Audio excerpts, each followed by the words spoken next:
स्वागत है आप सबका आज के करंट अफेयर एनालिसिस लेक्चर में, जिसमें Indian express, PIB and other sources से ली गई न्यूज़ को होलिस्टिकली एनालाइज किया जाएगा आपके प्रीलिम्स, मेंस एंड इंटरव्यू को ध्यान में रखते हुए। ये लेक्चर आपके यूपीएससी, स्टेट पीसीएस एग्जाम्स के लिए उपयोगी साबित होगा। लेक्चर से रिलेटेड वैल्यू एडिशन के पीडीएफ टेलीग्राम चैनल पे सेंड करा दी जाएंगी। आपको लिंक पे जाना है जो मैं नीचे डिस्क्रिप्शन बॉक्स में दूंगी, वहाँ लिंक में जाना है, ज्वाइन करना है चैनल डेली करंट अफेयर के पीडीएफ्स के लिए। स्टार्ट करते हैं आज का लेक्चर भी एक मोटिवेशनल कोट से। If you think your self is strong, strong you will be. यानी कि अपनी पोटेंशियल को रियलाइज़ करना है, खुद को इतना मजबूत समझना है कि आप इस प्रिपरेशन में आने वाले ऑब्स्टिकल से और हर्डल से जूझ सकें, उनसे लड़ सकें। मैं महिमा मिश्रा प्रेजेंट करती हूँ आज का Indian express newspaper analysis. Index देखते हैं क्या पढ़ना है और क्यों पढ़ना है। प्रोटेस्ट हो रहा है जंतर मंतर पे दलित लोगों का, पढ़ेंगे क्यों प्रोटेस्ट हो रहा है। बॉन्डेड लेबर इसी से रिलेटेड है, पढ़ना इंपॉर्टेंट है जीएस पेपर 1 के लिए। एनसीआरबी डाटा अबाउट क्राइम, जिसमें साइबर क्राइम ने टॉप किया है, ये एनसीआरबी डाटा पढ़ेंगे। ये आपके मेंस के लिए और इंटरव्यू में अपनी आर्ग्यूमेंट को स्ट्रॉन्ग करने के लिए इम्पॉर्टेंट होगा। एनसीआरबी के बारे में पढ़ेंगे, वन लाइनर स्टेटमेंट इससे बन सकता है, वन लाइनर करंट अफेयर, ठीक है। और जो यूपीपीसीएस आरओ एआरओ एग्ज़ाम आ रहा है, इसमें पूछा जा सकता है एनसीआरबी से रिलेटेड कुछ फैक्चुअल इन्फॉर्मेशन। साइक्लोन मिचोंग, जो मतलब साइक्लोन मिचोंग आ रखा है आजकल तमिलनाडु में, अब वो आंध्र प्रदेश के भी काफ़ी सारे डिस्ट्रिक्ट को हिट करने वाला है। रॉसबाई वेव्स पढ़ेंगे, इसी से रिलेटेड है। जेट स्ट्रीम पढ़ेंगे। हेल्थ केयर फॉर ट्रांसजेंडर्स, ये बहुत इंपॉर्टेंट है आपके जीएस पेपर 1, जीएस पेपर 2 जिसमें हेल्थ सेक्शन आता है और इंटरव्यू के लिए इम्पॉर्टेंट है, ठीक है, छोड़ना नहीं है किसी भी हालत में। पहली न्यूज़ से स्टार्ट करते हैं। 1000 प्रोटेस्टर्स आए हैं दलित कम्युनिटी से बिलोंग करते हुए, वो यहाँ पे प्रोटेस्ट करने आए हैं कि बॉन्डेड लेबर का जो एक्ट है उसे पूरी तरह से अबॉलिश किया जाए। देखते हैं इसमें क्या है। Having March two the capital from different states, काफ़ी सारे स्टेट से आए हुए हैं और वो प्रोटेस्ट कर रहे हैं जंतर मंतर पे, टू पुश फॉर दलित के अधिकारों के लिए और सामाजिक न्याय के लिए, ठीक है, सोशल जस्टिस के लिए। अब ये अबॉलिशन की डिमांड कर रहे हैं, किसकी, बॉन्डेड लेबर एक्ट की। कह रहे हैं कि डिस्ट्रीब्यूट करो land to the landless, ensuring Dalit justice to pattas that were distributed earlier. Stringent punishment होनी चाहिए, बहुत कठोर पनिशमेंट होनी चाहिए जो दलित वुमेन एंड गर्ल्स के साथ एट्रोसिटीज़ करते हैं। मैनुअल स्कैवेंजिंग के अलावा, यानी कि जो मैनुअल स्कैवेंजर्स है ना, मैंने आपको पढ़ाया है पहले वाला टॉपिक अच्छे से। जो मैनुअल स्कैवेंजर्स है ना, उन्हें ऑल्टरनेट ऑप्शंस दिए जाएं, अलग उन्हें काम दिए जाएं, दूसरे काम दिए जाएं, ठीक है। इंटरव्यू में पूछा जा सकता है कि रिसेंटली एक दलित प्रोटेस्ट भी देखा गया है, ठीक है, वो प्रोटेस्ट क्यों हुआ था, आप उसके पीछे का रीज़न बताएंगे कि जो एट्रोसिटीज़ हो रही हैं, जो बॉन्डेड लेबर हो रहा है। तो एग्जामिनर क्वेश्चन पूछ सकते हैं कि बॉन्डेड लेबर को आप किन स्टेप से हटाना चाहेंगे, ठीक है। तो तैयार रहना है हर क्वेश्चन के लिए। The flight of Dalit also with Adivasis with other, ये काफ़ी डिस्क्रिमिनेशन फेस करते हैं, ठीक है। नेशन की जब इंडिया को आज़ाद हुए हुए अराउंड 76 ईयर्स हो गए हैं, अभी भी उनकी ये हालत है कि डिस्क्रिमिनेशन फेस कर रहे हैं। एमजी नरेगा जैसी जो स्कीम्स हैं उन्हें बहुत कम पैसा मिल रहा है। यहाँ पे एक प्रोटेस्टर्स ने बोला है कि मुझे 200 रुपये एक दिन के मिलते हैं, वो भी कभी कभी नहीं मिलते। तो अब आप हालत उनकी इस गंभीरता को समझ सकते हैं, ठीक है। सम प्रोग्रेस हुई है जिसके बाद made but landlessness of poverty persist, यानी कि कुछ प्रोग्रेस हुई है आज़ादी हो जाने के बाद इतने सालों तक, अभी भी पॉवर्टी, लैंडलेसनेस, यानी कि उनके पास ज़मीन नहीं है, राइट्स नहीं है, ये सब डिस्क्रिमिनेशन और प्रॉब्लम्स उन्हें फेस करनी पड़ती है, ठीक है। The attendees also made वो suggestions on ways to improve conditions of Dalits in the country, जो दलित की अभी सिचुएशन है, जो कंडीशन है, उसे इम्प्रूव किया जाए, हाई क्वालिटी एजुकेशन देनी है, उन एरियाज़ को, उन हॉटस्पॉट एरियाज़ को आइडेंटिफाई करना है जहाँ पे दलित के साथ ज़्यादा एट्रोसिटीज़ होती हैं, वहाँ पे फोर्सेस को डिप्लॉय करना है, फास्ट ट्रैक कोर्ट होने चाहिए, ठीक है, स्पेशल फास्ट ट्रैक कोर्ट होने चाहिए जो ST/SC एट्रोसिटीज़ से इस एक्ट से डील करते होंगे, और जल्दी केसेस का निपटारा चाहिए, क्योंकि मैंने अभी आपको कल ही पढ़ाया 7-8 साल में सज़ा नहीं मिलनी चाहिए, जल्दी जल्दी सज़ा मिले, जल्दी न्याय मिले, तो जनता का भरोसा रहता है न्याय प्रणाली पर, ठीक है, जुडिशरी पर। यहाँ पे पढ़ेंगे बॉन्डेड लेबर। क्या होता है बॉन्डेड लेबर? बॉन्डेड लेबर में क्या होता है? Employers give high interest loan to the workers who work at low wages to pay off the debt. यानी कि बहुत सारे इंटरेस्ट पे कर्ज़ा दे देना होता है, क्योंकि गरीब लोगों को कभी इलनेस हो जाती है, कभी कुछ फंक्शन होता है फैमिली में, उसके लिए जो वो लोन लेते हैं उस पर इंटरेस्ट काफ़ी हाई करते हैं। ये ज़्यादातर इनफॉर्मल मनी लेंडर्स के द्वारा होता है, ठीक है। अब जो इनफॉर्मल मनी लेंडर्स हैं वो बहुत कम वेजेस में अपने खेतों में उनसे काम करवाते हैं और कर्ज़ा वापस लेते हैं, ठीक है। ये फोर्सफुली होता है, एक ऑब्लिगेशन भी होती है इस तरफ कि कर्ज़ा वापस करना है। Supreme Court of India has interpreted bonded labour as the payment of wages that are below the prevailing market wages. जो मार्केट वेजेस है ना, उससे कम वेजेस बॉन्डेड लेबर में दिए जाते हैं। बॉन्डेड लेबर ये हिस्टोरिकली एसोसिएटेड है विद रूरल इकोनॉमीज़, ठीक है, जहाँ पे डिसएडवांटेज्ड कम्युनिटी से काम करवाया जाता था, बड़े बड़े ज़मींदारों के घर, ठीक है। वहाँ पे भी ना तो या तो उन्हें पेमेंट ही नहीं मिलती थी या तो बहुत कम मिलती थी। बॉन्डेड लेबर अर्बन पॉकेट्स में भी और रूरल एरियाज़ में भी एग्जिस्ट करते हैं, इसे कहते हैं मॉडर्न स्लेवरी। अभी एक सर्वे आया था कुछ 1-2 साल पहले, क्या सर्वे था वो, कि अराउंड 3 मिलियन पीपल अभी भी मॉडर्न स्लेवरी में है, बॉन्डेड लेबर में है, ठीक है।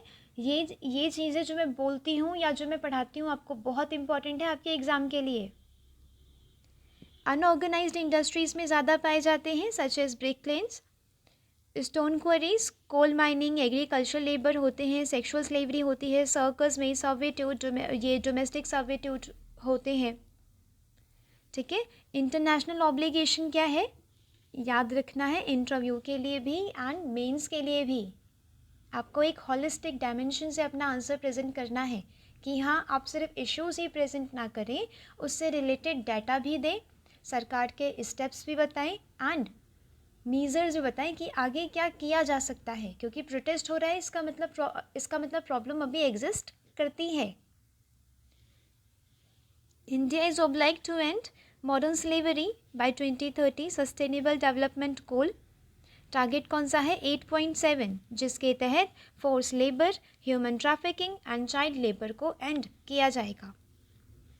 इंडिया ने international labour organisation abolition of forced labour convention को भी रेटिफाई किया है, जो 1957 में आया था, नंबर है 105।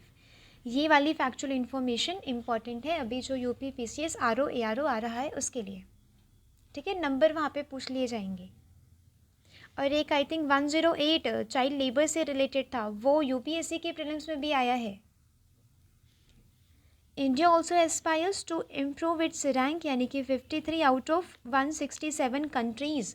ग्लोबल स्लेवरी इंडेक्स में 2018 में इंडिया की रैंक 53 आई थी out of 167 countries.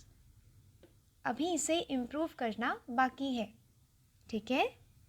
Constitutional provisions क्या है? Article 21 right to life and personal liberty, article 23 forced labour को कॉन्स्टिट्यूशन यानी कि संविधान प्रोहिबिट करता है। आर्टिकल 24 जो बच्चे बिलो 14 ईयर्स है उन्हें फैक्ट्रीज़ में एम्प्लॉय नहीं किया जाएगा। Article 39 directs the states to secure the health and strength of workers man and women, to see the tender age of children are not abused, ठीक है। यानी कि जो वर्कर्स होते हैं उनकी हेल्थ और उनके जो विकास है ना, उस पर ध्यान देना है। ठीक है, आर्टिकल 39 DPSP में आता है ये।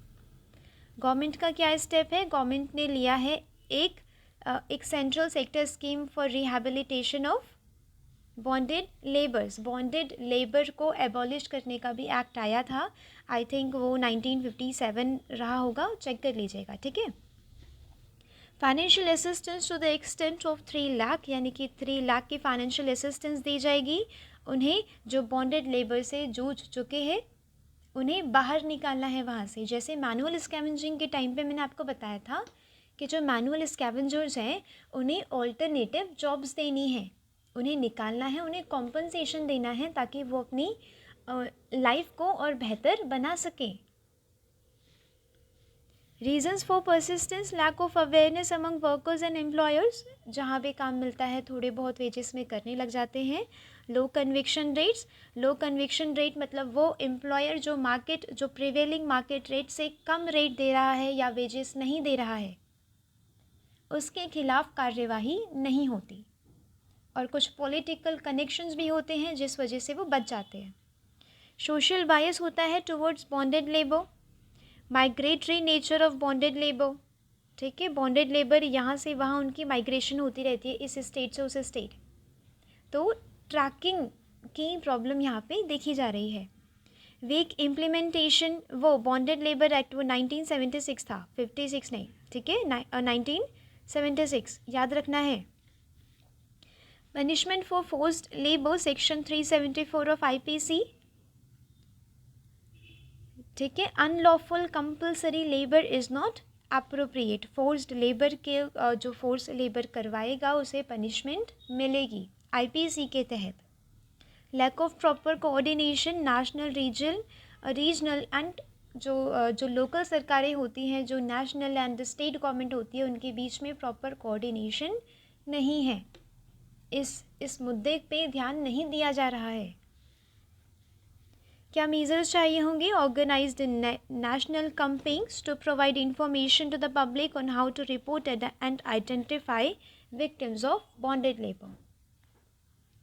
ठीक है, कैंपेन्स लेके आने होंगे जिसमें हम लोगों को अवेयर करें कि जो बंधुआ मजदूर हैं उन्हें कैसे आइडेंटिफाई किया जाए, उन्हें कैसे बाहर निकाला जाए, कैसे रिपोर्ट किया जाए। Popularising national child hotline which is partly supported by Ministry of Women and Child Development, जो बच्चों की ट्रैफिकिंग होती है डोमेस्टिक लेबर के लिए। ठीक है, ये ऑपरेशन रेड अलर्ट के through women and child development की जो मिनिस्ट्री है वो उन्होंने पॉपुलराइज किया था नेशनल चाइल्ड हॉटलाइन। ठीक है, जिसमें बच्चे कंप्लेन कर सकते थे, उन्हें वहाँ से रेस्क्यू किया जाएगा। Efficient rehabilitation of rescued victims to prevent them from, यानी कि वो कहीं दोबारा से बॉन्डेड लेबर में, बंधुआ मजदूरी में ना आ जाए, इससे उन्हें बचाना होगा। Productive and income generating scheme, यानी कि बॉन्डेड लेबर से बाहर निकालने के बाद उन्हें कुछ आय चाहिए होगी, कुछ इनकम चाहिए होगी। ठीक है, लाइफ को सपोर्ट करने के लिए उन्हें ऑल्टरनेटिव जॉब्स भी प्रोवाइड करनी है। ठीक है, तो ऐसे करते न्यूज़पेपर का एनालिसिस कि आपने देखा, अच्छा प्रोटेस्ट हो रहा है जंतर मंतर पे, क्यों हो रहा है, क्या वजह है उसकी, वो वजह को आपको पढ़ना है अच्छे से, प्रीलिम्स, मेंस और इंटरव्यू पॉइंट ऑफ व्यू से। ठीक है, नेक्स्ट इंपॉर्टेंट न्यूज़ देखेंगे।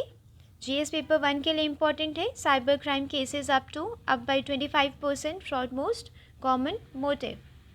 ये NCRB डाटा कहता है, नेशनल क्राइम रिकॉर्ड ब्यूरो ने एक डाटा रिलीज़ किया है जिसके तहत ये पता चला है कि 25% साइबर क्राइम में इजाफा हुआ है। ठीक है, साइबर क्राइम सबसे एक स्टीप राइज देखने को मिला है साइबर क्राइम में, जिसमें फ्रॉड सबसे ज़्यादा है। फ्रॉड कौन सा? OTP रिलेटेड फ्रॉड ज़्यादा देखे गए हैं। अदर क्राइम जैसे कि such as economic offences, crime against women and senior citizen, ये भी बढ़े हैं as compare to 2021। Overall increase देखा गया है 141% in cyber crime in last 5 years. अगर इंटरव्यू में क्वेश्चन आता है कि रिसेंटली साइबर क्राइम से रिलेटेड एक डाटा निकाला था एनसीआरबी ने, तो वो डाटा क्या दर्शाता है, ठीक है, आप ये बताएंगे कि टेक्नोलॉजी का मिसयूज़ किया जा रहा है, people are not aware about their rights, जो उनकी डिजिटल राइट्स हैं, डिजिटल राइट्स का मतलब क्या होता है, प्राइवेसी, ठीक है, उससे वो अवेयर नहीं है, जिस वजह से जो फ्रॉडस्टर्स होते हैं वो उन्हें मौका मिल जाता है। तेलंगाना सबसे टॉप करता है इसमें, कर्नाटका सेकंड नंबर पे, थर्ड पे यूपी। एवरी डे ओवर, ये वाला डाटा भी इम्पॉर्टेंट है क्योंकि एग्रीकल्चर से रिलेटेड अगर ऐसे में भी अगर आप कुछ लिखेंगे तो ये लिखेंगे, अगर आप फार्मर की एक वर्जनिंग सिचुएशन दिखाएंगे तो ये चीज़ लिखेंगे, each day over 154 farmer and daily veg labour and their lives in India. आप देख रहे हैं कितने मिजरी से जूझ रहे हैं। हम अपने भारत को विकसित बनाना चाहते हैं 2047 तक, बट ये चीज़ अभी भी हमारी कंट्री में एग्जिस्ट करती है। ईच डे ओवर 154 मतलब फार्मर्स, एक दिन के हिसाब से ये नंबर बहुत ज़्यादा है। 154 farmers and daily wage labourers suicide करते हैं, फैमिली प्रॉब्लम्स होती है, इलनेस होती है, specially due to money issue, financial issue. Majority of suicide कहाँ देखे गए, Maharashtra followed by Karnataka, Andhra Pradesh, Tamil Nadu, MP. ये चीज़ें आपको इंटरव्यू में अपने आर्ग्यूमेंट को सपोर्ट करने के लिए प्रेजेंट करनी है। पढ़ेंगे एनसीआरबी के बारे में, इसका हेडक्वार्टर है दिल्ली में, वन लाइनर करंट अफेयर के लिए इम्पॉर्टेंट है, याद रखना है, ठीक है। वहाँ पे कुछ अलग अलग हेडक्वार्टर्स आ जाएंगे ऑप्शन में, जैसे कि चेन्नई, बेंगलुरु, कोलकाता, ठीक है, मुंबई ऐसे पूछेंगे, बट नो, आपको न्यू दिल्ली पता होना चाहिए। सेटअप किया गया था इन 1986 under the ministry of home affairs. ये एक रिपोजिटरी है information on crime and criminals, ठीक है। It was setup based on the recommendation, किसकी रिकमेंडेशन थी, national police commission and ministry of home affairs task force. इसका फंक्शन क्या है कि जो क्राइम हो रहे हैं, crime against women, crime against senior citizen, crime against children, उसका एक डाटा एक रिपोजिटरी की तरह तैयार रखना अपने पास, ये इनका फंक्शन है। अब डाटा क्यों इम्पॉर्टेंट है, जैसे देखा गया है कि तेलंगाना टॉप करता है वो लिस्ट में, स्टेट गवर्नमेंट पे बर्डन होता है इस चीज़ का कि डाटा में पाया गया है कि आपका स्टेट काफ़ी टॉप कर रहा है, ठीक है। तो तेलंगाना को स्टेप लेने पड़ेंगे क्राइम को कम करने के लिए, साइबर क्राइम्स को कम करने के लिए, ठीक है, तो इसीलिए डाटा इम्पॉर्टेंट होता है। NCRB has also been designated as the central nodal agency to manage technical and operational functions of online cyber crime reporting portal, ठीक है, साइबर क्राइम को भी ये दर्शाता है। अब इसकी फंक्शनिंग को कैसे इम्प्रूव कर सकते हैं, multi dimensional and multipurpose use होना चाहिए इन क्राइम कंट्रोल, ठीक है। इनके डाटा पे ध्यान देना ज़रूरी है बाय वेरियस मिनिस्ट्रीज़, जैसे कि women and child development ministry इस पे ध्यान दे, ठीक है, क्यों इतने क्राइम हो रहे हैं अगेंस्ट वुमेन एंड चिल्ड्रन, वो गाइडलाइंस प्रोवाइड करे, security and safe environment provide कराए, ठीक है। तब मतलब ध्यान देना होगा, तभी इनके फंक्शंस को और स्ट्रेंथन किया जा सकेगा, ठीक है। It should be made increasingly useful, यानी कि आर्टिफिशियल इंटेलिजेंस, ब्लॉकचेन और फिंगर प्रिंटिंग जैसे जो सिस्टम्स होते हैं, इन सब का यूज़ करके, आर्टिफिशियल इंटेलिजेंस, मशीन लर्निंग, इन सब का यूज़ करके हम NCRB के डाटा की और एक्यूरेसी बढ़ा सकते हैं और इसको स्ट्रेंथन कर सकते हैं, ठीक है। याद रखनी है चीज़ें प्रीलिम्स, मेंस और इंटरव्यू पॉइंट ऑफ व्यू से, ठीक है। जैसे कि पूछ लिया जाएगा कि NCRB को, जो NCRB की फंक्शनिंग है उसे कैसे इम्प्रूव किया जा सकता है, ठीक है। नेक्स्ट इंपॉर्टेंट देखते हैं, why is cyclone Michaung. Michaung को देखा जा रहा है कि वो बहुत मतलब एक अनयूजुअल साइक्लोन है, ऐसा नहीं देखा जाता दिसंबर में कि कोई साइक्लोन आया है वो बहुत बड़ा डिस्ट्रक्शन करके चला गया। ठीक है, जाने कहीं है चेन्नई में, ठीक है, at least 5 people killed in 1 day due to unfavourable ocean conditions. मैंने आपको मिचोंग के बारे में कल बताया था, साइक्लोन के भी बारे में कल बताया था। ठीक है, नेम किसने दिया है मिचोंग का? म्यांमार ने। याद रखना है 1 लाइनर के लिए। यहाँ पे ऑथर कह रहे हैं कि जो अनफेवरेबल ओशन कंडीशंस के की वजह से दिसंबर में जो नॉर्दर्न इंडियन ओशन में जो स्ट्रॉम बनता है ना, जो साइक्लोन बनता है, उसकी कंडीशन इतनी स्ट्रेंथन नहीं होती कि वो काफ़ी डिस्ट्रक्शन कर जाए, बट ये वाला फिर भी डिस्ट्रक्शन कर रहा है ड्यू टू अदर फैक्टर्स। अभी अदर फैक्टर्स का पता नहीं लगाया गया है, बट ये माना जा रहा है कि Rossby waves, jet streams, Coriolis force, इन सब वजह से ये जो साइक्लोन है ये काफ़ी स्ट्रेंथन हो गया। ठीक है, don't usually attain the destructive intensity, यानी कि जो दिसंबर में साइक्लोन आते हैं वो इतनी तबाही लेके नहीं आते हैं। ठीक है, इतना डिस्ट्रक्टिव फोर्स नहीं होता वो। ठीक है, जो मिचोंग जैसा आया है वो कॉमन नहीं है। North Indian Ocean basin is the most prone to cyclone.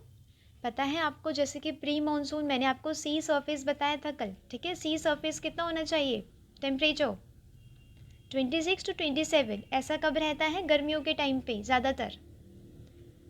ठीक है, गर्मियों के टाइम पे। अब जैसे जैसे देखिए ग्लोबल वार्मिंग हो रही है ना, सी लेवल राइज हो रहा है, टेम्परेचर बढ़ रहा है, ओशन एसिडिफिकेशन हो रहा है।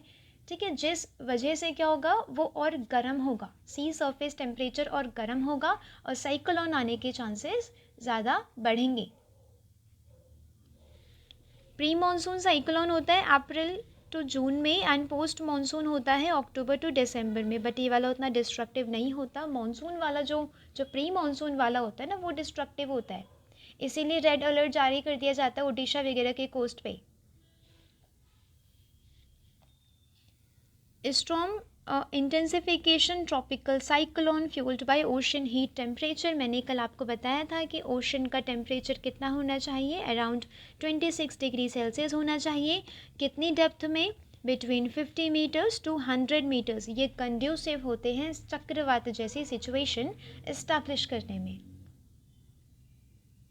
और यही कुछ प्रोसेस है जो साइक्लोन को स्ट्रेंथन करता है। यहाँ पे बताया जा रहा है कि जो कोरियोलिस फोर्स है एंड जो रोज़बाई वेव्स है, उनकी वजह से ये जो स्ट्रॉम है, ये जो साइक्लोन है, ये स्ट्रेंथन हुआ है। अब यहाँ पे इम्पोर्टेंट क्या हो जाता है? रोज़बाई वेव्स को पढ़ना। यहाँ पे देखते हैं कि फसलों को काफ़ी डैमेज करेगा ये, paddy, pineapple and other standing crop. जो अब हार्वेस्ट के टाइम पे ही ये साइक्लोन आया है, हार्वेस्ट होने वाली थी उससे पहले ये साइक्लोन आ गया, तो डिस्ट्रक्शन काफ़ी करेगा एग्रीकल्चर सेक्टर में। ठीक है, रेनफॉल देने वाला है ओवर 200 mm इन 24 आवर्स। बहुत ज़्यादा रेनफॉल होती है, बहुत मूसलाधार बारिश होती है इसमें। Storm surges and tidal waves कितनी आ जाएंगी? 1.5 मीटर्स ये प्रिडिक्ट किया गया है इस वाले साइक्लोन से।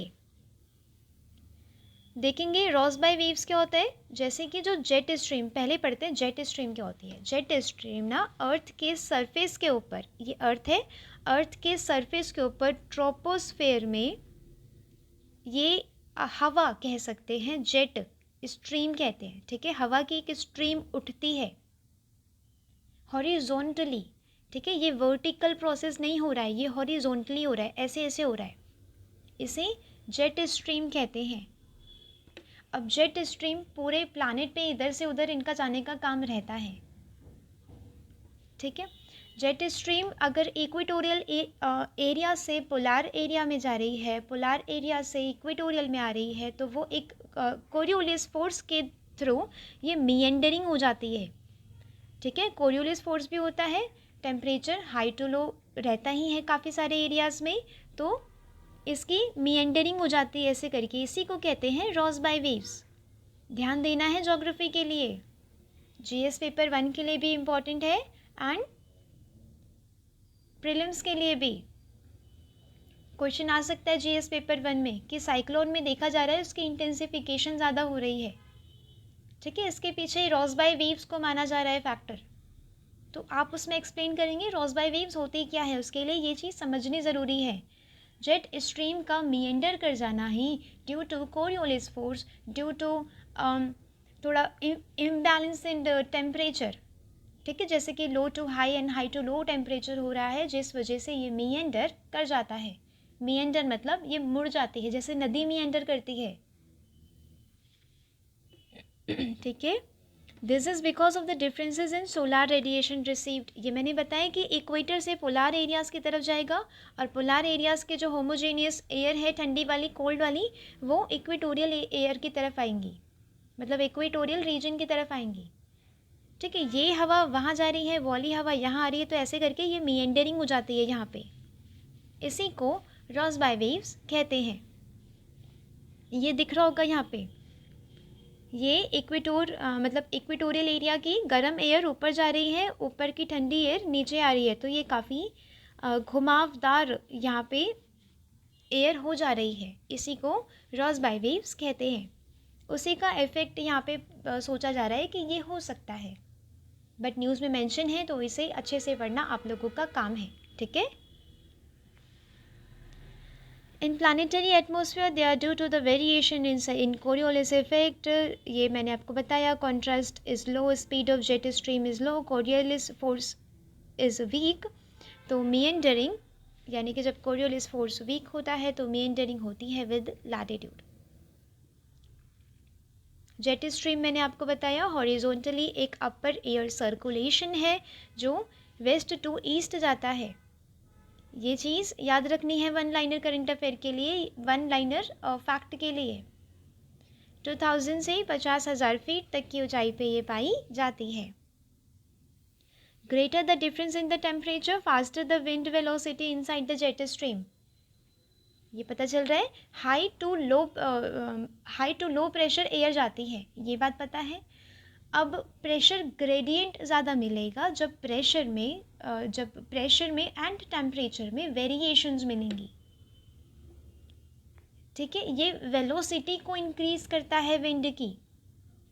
प्रेशर ग्रेडियंट अगर ज़्यादा है, ज़्यादा प्रेशर में चेंजेस हैं, तो वेलोसिटी को इंक्रीज करेगा। वेलोसिटी के साथ साथ यहाँ पे कोरियोलिस फोर्स भी लग रहा है जो इसे इंटेंसिफाई करता है। ठीक है, ये बेसिक कॉन्सेप्ट है ज्योग्राफी के एंड समझने बहुत इंपॉर्टेंट है। नेक्स्ट इंपॉर्टेंट देखेंगे सेंटर्स ऑफ इंक्लूजन। यहाँ पे एम्स ने यानी कि all India institute of medical science new Delhi ने रिसेंटली अनाउंस किया है कि वो centre of excellence for transgender health care establish करेंगे इन 2024, अगले साल। ट्रांसजेंडर पीपल सबको पता है हिस्टोरिकली डिस्क्रिमिनेटेड है, मार्जिनलाइज्ड हैं, पैथोलॉजाइज्ड हैं एंड लेबल्ड। पैथोलॉजाइज्ड मतलब क्या होता है, ये सोसाइटी से उन्हें डेविएटेड माना जाता है, कुछ अलग माना जाता है। लेबल्ड, इन्हें मेंटली डिजीज्ड माना जाता है। काफ़ी अनसाइंटिफिक एंड इनह्यूमन प्रैक्टिसेस होती हैं उनके साथ, जैसे कि conversion therapy. Community lacks health access to health care, क्योंकि स्ट्रक्चरल बैरियर्स है काफ़ी, उनसे जेंडर सेंसिटिव इंफ्रास्ट्रक्चर नहीं है। Lack of services and trained and sensitised health care workers. जो हेल्थ केयर वर्कर्स होते हैं ना, वो या तो मेल की तरफ सेंसिटाइज्ड रहते हैं या तो फीमेल की तरफ। ट्रांसजेंडर एंड अदर जो कम्युनिटीज़ हैं उनकी तरफ ध्यान नहीं दिया जाता।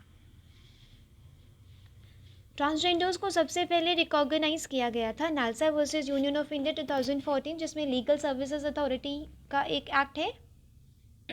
ठीक है, national authority for legal services act. इसमें क्या था, लीगल सर्विसेज प्रोवाइड कराएंगे ट्रांसजेंडर्स को। ठीक है, उन्हें एडवोकेट मिलेगा, उन्हें जितनी भी प्रोसीडिंग्स होती हैं कोर्ट की उसमें उन्हें पैसा नहीं देना पड़ेगा। ठीक है, the judgment directed central and the state government to ensure, जैसे कि जो ट्रांसजेंडर पीपल हैं उन्हें mental, sexual and reproductive health को केटर करना है, ऐसा सुप्रीम कोर्ट ने कहा था।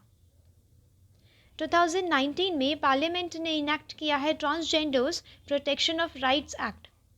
जिसके तहत हॉलिस्टिक हेल्थ केयर सर्विसेज इस कम्युनिटी को देने का वादा किया गया, जिसमें हार्मोन थेरेपी होंगी, काउंसलिंग सर्विसेज होंगी, HIV सर्वेलेंस होंगी, मेंटल हेल्थ सर्विसेज उन्हें प्रोवाइड की जाएंगी। ये याद रखनी है JS पेपर 1 के लिए एंड इंटरव्यू के लिए, क्योंकि ट्रांसजेंडर टॉपिक भी काफ़ी न्यूज़ में रहता है। मैंने आपको ये पहले भी करवाया है बहुत। हेल्थ केयर से रिलेटेड क्वेश्चन आ सकता है JS पेपर 2 में भी। ट्रांसजेंडर पर्सन रूल 2020 ये क्या कहती है कि एक सेपरेट वार्ड एंड वॉशरूम्स होंगे ट्रांसजेंडर पीपल के लिए इन हॉस्पिटल्स बाय 2022। सेंसिटाइज करना है हेल्थ केयर प्रोफेशनल्स को and directed the publishing of an equal opportunity policy and notifications of a complaint officer by every establishment। अब यहाँ पे देखा जा रहा है कि जो स्टेट पॉलिसीज़ होती हैं primary and secondary health care में, वो कोई एफर्ट नहीं लगाती अपना इस कम्युनिटी की को हेल्थ प्रोवाइड करने के लिए। जो मेंटल हेल्थ केयर सिस्टम है वो अभी भी टर्शरी लेवल का माना जाता है, जो जेंडर डाइवर्स पीपल को केटर नहीं कर पा रहा है। अब यहाँ पे कह रहे हैं कि एक सेंटर तो केटर नहीं कर सकता, इतने सारे ट्रांसजेंडर्स हैं इंडिया में, ठीक है, एक सेंटर तो केटर नहीं कर सकता। हमें सारे मेडिकल कॉलेजेस एंड हॉस्पिटल्स में ये सुविधा उपलब्ध करानी होगी, जेंडर अफर्मिंग सर्विसेज देनी होंगी। क्वालिटी, इंक्लूसिव एंड एक्सेसिबल, ये बहुत इंपॉर्टेंट कीवर्ड है, आपके आंसर में होना चाहिए, ठीक है। जो ये कीवर्ड लिखेगा ना वो एवरेज एस्पिरेंट से ऊपर उठेगा, ठीक है। Quality, inclusive and accessible primary and secondary health care उन्हें देना है। Institutions aiming to be the centres of excellence must comply these legal necessities. Legal necessities, इन चीज़ों को लीगलाइज्ड कर देना चाहिए कि हर हॉस्पिटल में ट्रांसजेंडर रिलेटेड वॉशरूम होंगे, वार्ड्स होंगे, ग्रीवियंसेस मैकेनिज्म होंगे, ठीक है। इन चीज़ों को लीगलाइज्ड कर देना चाहिए, और ये अगर हॉस्पिटल नहीं इन चीज़ों को मान रहा है तो पेनलाइज्ड करना चाहिए। मेडिकल करिकुलम जो होता है वो जेंडर डाइवर्स नीड को केटर करे, इस चीज़ पे ध्यान देना है। We need more centers of inclusion providing essential health care at grassroots level less than the center of excellence at premier institute। premier institute AIIMS जैसे। ऑथर कह रही है कि हमें ये ग्रास रूट लेवल पे भी चाहिए, ठीक है, सिर्फ बड़े और ऊंचे इंस्टीट्यूशंस में नहीं, ग्रास रूट लेवल पे होगा तभी लोगों को, ट्रांसजेंडर कम्युनिटी के लोगों को केटर किया जा सकेगा, ठीक है। तो ऐसे करते न्यूज़पेपर का एनालिसिस। क्या आपने एक पर्टिकुलर न्यूज़ पढ़ी और अपने इंटरव्यू पॉइंट ऑफ व्यू से आप पॉइंट्स को कलेक्ट करेंगे, एक्सट्रैक्ट करेंगे, प्रीलिम्स, मेंस एंड इंटरव्यू, ठीक है। तो आज के लिए न्यूज़पेपर में था बस इतना ही। मिलते हैं कल। लेक्चर से रिलेटेड वैल्यू एडिशन की PDF टेलीग्राम चैनल पर मिल जाएगी, जिसके लिंक मैं नीचे डिस्क्रिप्शन बॉक्स में दूंगी, वहाँ जाना है, ज्वाइन करना है। डेली करंट अफेयर के PDFs के लिए आपको वो PDF सिर्फ आज ही खुलनी चाहिए, ठीक है, दोबारा कभी नहीं खुलनी चाहिए। अपने नोट्स में आज के आज ही लिख लेना है, ताकि आपके पास खुद के नोट्स रहें जो एग्ज़ाम के 2 दिन पहले भी रिवाइज़ किए जा सकें। चाहे ई-नोट्स बनाएं, चाहे ऑफलाइन नोट्स हार्ड कॉपी में बनाएं, बट खुद के नोट्स बनाने इम्पॉर्टेंट है। तो मिलते हैं कल। Thanks for watching. Thank you so much.